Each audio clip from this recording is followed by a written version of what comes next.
Oke, halo semuanya. Selamat datang di sesi lab virtual kita hari ini. Siap-siap ya, karena kita bakal ngelakuin semacam eksperimen sains bareng. Hari ini kita mau ngebahas sesuatu yang bakal ngerubah total cara kalian ngelihat tumpukan sampah di rumah. Kita bakal ngebongkar gimana proses luar biasa mengubah sampah jadi bahan bakar. Penasaran kan? Coba deh kalian bayangin sebentar. Masak makan malam, tapi pakai apinya dari kotoran sapi. Kedengarannya agak aneh atau mungkin menjijikan ya, tapi percaya deh, limbah yang tiap hari kita buang itu, jujur aja, adalah semacam tambang emas energi yang lagi tertidur. Nah, untuk buku panduan eksperimen kita kali ini, alurnya gampang banget kok. Kita bakal mulai dari nyiapin bahan bakunya, ngintip reaksi bakteri, ngatur lingkungan tangki, ngebahas desain reaktor, sampai gimana kita manfaatin hasilnya di rumah tangga dengan aman. Sip, kita langsung aja masuk ke langkah pertama yang paling penting di lab kita. Ngumpulin dan nyiapin bahan baku organiknya. Gini ya, pada dasarnya hampir semua sampah organik itu bisa banget diolah jadi biogas.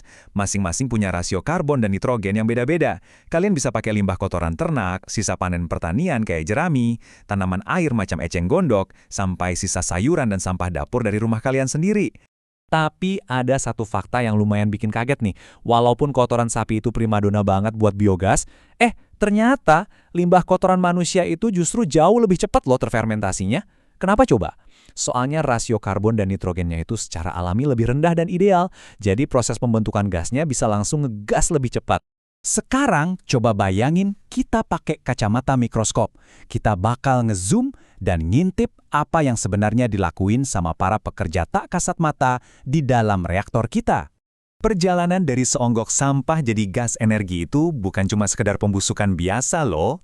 Ini tuh beneran proses kimiawi super rapi yang terbagi jadi 3 tahap berurutan. Hidrolisis, pengasaman atau asidifikasi, dan terakhir metanogenesis. Urutannya gini, pertama, tahap hidrolisis. Di sini enzim bakteri bakal mecah polimer rantai panjang kayak karbohidrat jadi bentuk yang lebih simpel. Terus lanjut ke tahap pengasaman, di mana bakteri pengasam ngubah hasil tadi jadi asam organik macam asam asetat. Nah, yang paling unik tuh, sampah dari satu kelompok bakteri justru otomatis jadi makanan utama buat bakteri di tahap selanjutnya. Keren banget kan ekosistemnya? Dan di tahap ketiga inilah para pekerja VIP kita beraksi. Kenalin nih, Methanobacterium dan Methanobacillus. Merekalah yang tugasnya ngubah asam tadi jadi komposisi gas metana dan karbon dioksida. Tapi ingat ya, mereka ini sangat pemalu dan merupakan bakteri anaerob. Artinya, mereka cuma mau kerja maksimal kalau suasananya benar-benar gelap gulita dan tanpa sedikit pun paparan oksigen.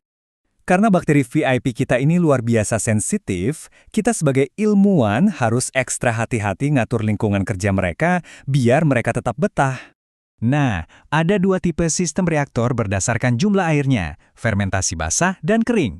Kalau fermentasi basah, itu butuh cairan lumayan banyak buat ngelarutin asam organik. Makanya batas total padatannya dijaga ketat di angka 7-9% aja.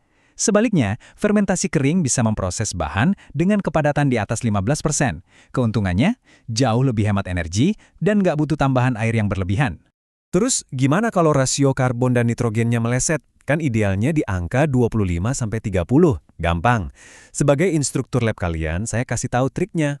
Kalau substrat kalian kurang unsur nitrogen, cukup tambahin sedikit urea aja. Tapi kalau kurang karbon, tinggal masukin jerami padi. Keseimbangan racikan ini benar-benar jadi kunci utama suksesnya eksperimen kita. Poin krusial lainnya adalah suhu dan keasaman cairan. Bakteri kita tuh paling produktif di suhu sekitar 35 derajat Celcius. Terus, coba ukur cairannya pakai kertas lakmus. Kalau pH-nya di atas 8 alias terlalu basah, buruan tambahin kapur. Tapi awas, kalau anjlok di bawah 5 atau terlalu asam, kalian harus cepat nyelamatin bakterinya dengan masukin kotoran hewan murni tanpa campuran air ke dalam tangki. Oh iya, peringatan keras nih. Ada beberapa senyawa yang benar-benar jadi racun mematikan buat reaktor kita. Misalnya, kandungan lignin yang tinggi itu nggak bakal bisa diurai sama sekali. Terus belerang atau senyawa H2S. Wah, ini sih bisa secara harfiah ngeracunin dan menghentikan seluruh aktivitas bakteri VIP metanogen kita. Sekali kena, eksperimen bisa langsung gagal total. Oke, pemahaman biologisnya udah mantap ya. Sekarang kita beralih ke sisi teknis. Di mana sih persisnya reaksi ini berlangsung secara fisik? Buat pemula, biasanya kita kenal 2 arsitektur reaktor utama. Pertama, kubah tetap atau fixed dome yang dibangun permanen pakai beton di bawah tanah. Kedua, kubah apung atau floating dome Yang penampung gas di bagian atasnya bisa naik turun ngikutin tekanan gas. Tapi ya, untuk percobaan skala kecil di rumah, pakai plastik tebal atau drum bekas air aja sebenarnya udah cukup kok untuk bikin biodigester sederhana.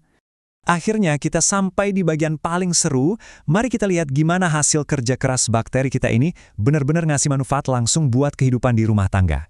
Coba lihat api birunya yang menyala sempurna ini. Ini adalah bukti kalau gas metana murni terbakar dengan sangat bersih.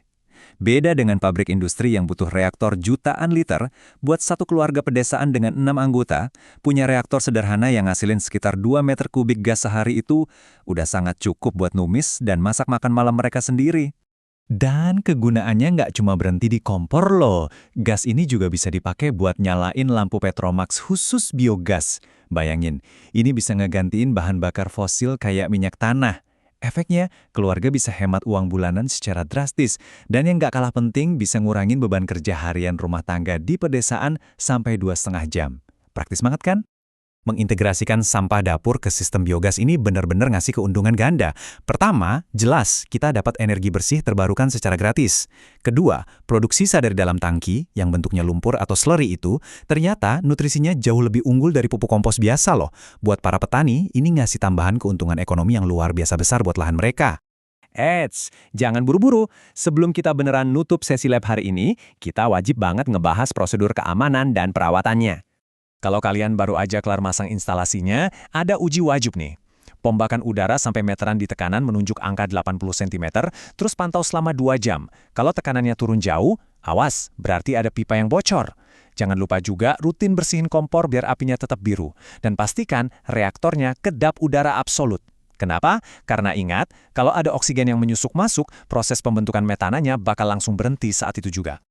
Selesai sudah sesi lab virtual kita. Sekarang, setelah kalian tahu persis rahasia mikroskopis gimana sampah bisa jadi energi, saya punya satu pertanyaan buat kalian. Besok pagi, gimana kalian bakal ngelihat tumpukan sampah dapur kalian? Apakah masih ngelihatnya sebagai sampah yang nggak berguna? Atau sebagai ladang energi yang lagi nunggu buat dipanen? Terima kasih udah ngikutin sesi penjelasan hari ini ya, dan teruslah jadi ilmuwan yang penuh rasa ingin tahu.